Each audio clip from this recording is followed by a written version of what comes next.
What's up YouTube, Jeff back again, and today I bring you guys my 24-hour impressions of the Google Pixel 3 XL. Now, before we get into this video, I just want to let you know it's not going to be an unboxing. I already unboxed this phone yesterday.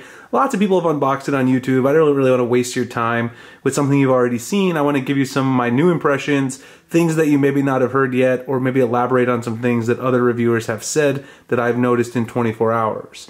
Now, before we get started, I do want to give you guys a big thank you for supporting the video that I just made last week. This video actually got a ton of support. It was my first video after taking a break for about 6 weeks. 126,000 views already about the Galaxy Note 9 Android Pie beta review. If you want to check it out, I will put the link in the description of this video. Huge thanks to everyone who's watched that video, giving it a like. I really do appreciate the support.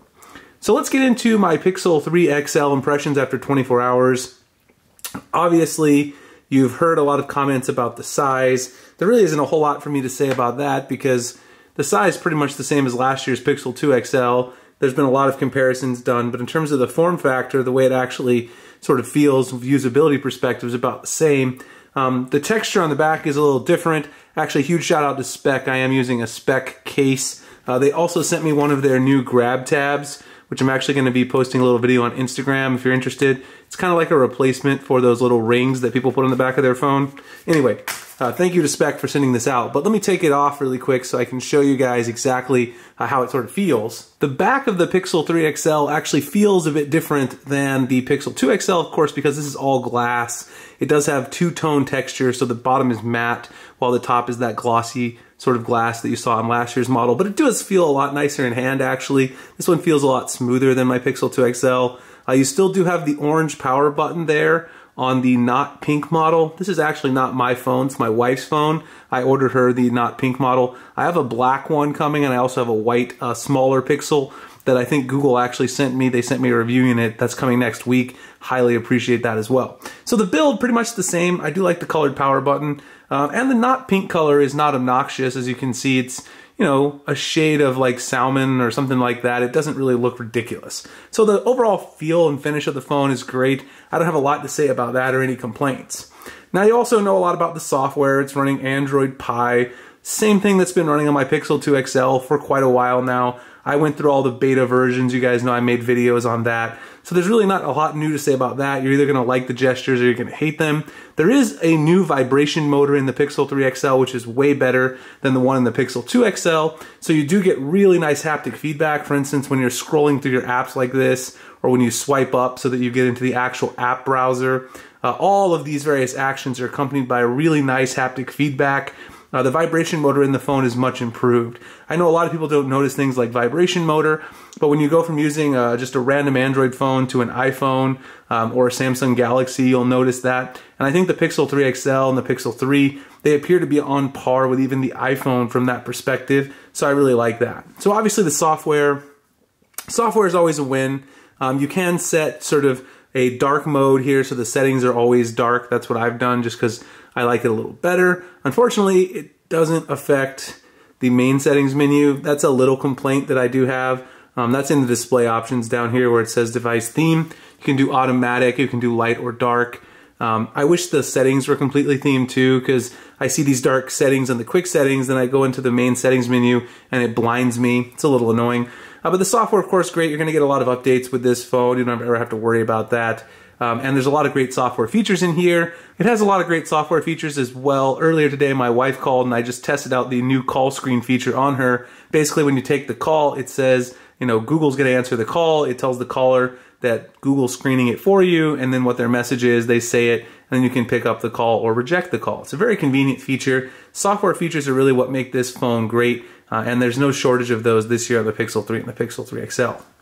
So let's talk about something that really is different between the Pixel 3 XL and the Pixel 2 XL, and that's the display. Now, I know everyone loves to talk about how bad the notch is, and yeah, the notch isn't great, but let's talk about the display quality itself. So it's been sort of revealed that the Pixel 3 XL has a Samsung display. Last year, the Pixel 2 XL famously had a very poor LG display, and it's pretty evident if you look at the colors and how they pop sort of on the two different screens. In my opinion, there's no comparison. The Pixel 3 XL just has much nicer overall color. The screen is also brighter if you take the phone outside in the maximum brightness. Also the blue shift issue that we had last year, where if you tilt the phone sort of through an angle, the blue shift, that's pretty much completely gone now. You can see here if you tilt it, there really isn't nearly as drastic of a blue shift. There's always going to be some off-axis shifting, but it's not nearly as drastic as it is on the Pixel 2 XL. That actually continued to bother me because I had one of the first units, and as soon as you tilt it any angle, the blue shift starts. It takes a while tilting my Pixel 3 XL before you get any blue shift. I've also not noticed any discernible light bleed or anything like that. The display on this phone is just overall better, and to be honest, after using the display on here, it's really hard to go back to using the Pixel 2 XL because it doesn't look nearly as good. In person, trust me, the display is definitely a good reason to upgrade if you have the money just lying around and you don't like the display on the Pixel 2 XL. I was not a huge fan of it, so you know, there's that. There is another feature. You've got wireless charging this year because of this all-glass back. Of course, that's a really nice thing. I've been enjoying that. I have the Samsung Duo wireless charger that I use with my Galaxy Watch, and now that I'm using the Pixel 3 XL as a daily driver, I can sit this on there and charge it along with my watch. Certainly nice. They also have the Pixel stand. I think I'll have one of those next week, so I can give you guys a review of that. If you're interested, that will definitely be in the works. Let's talk about a couple of things that I don't necessarily like. So while the software is great, and so is the processor, the phone only has 4 gigs of RAM. And a couple of people on YouTube have shown that this is actually not really enough for this phone.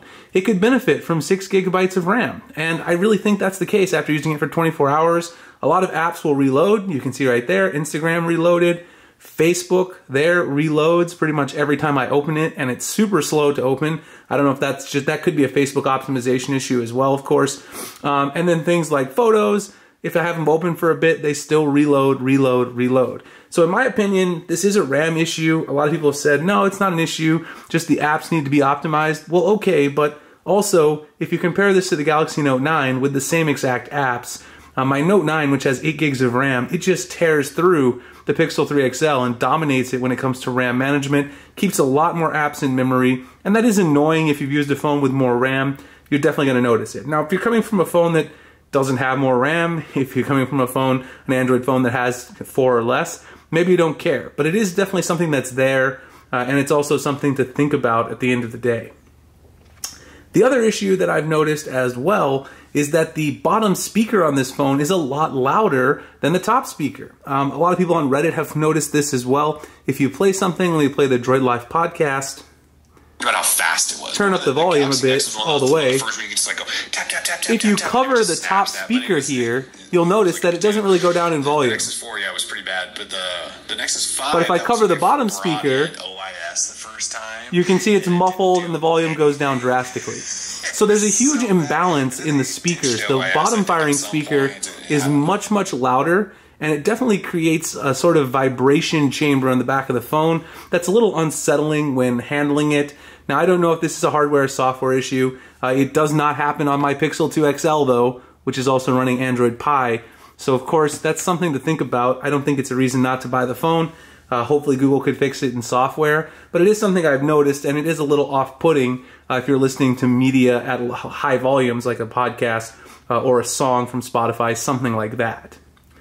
And then, of course, the final thing, which is, of course, the camera. I don't know what I can really say about the camera other people haven't said. The camera is amazing on this phone. I took quite a few photos today.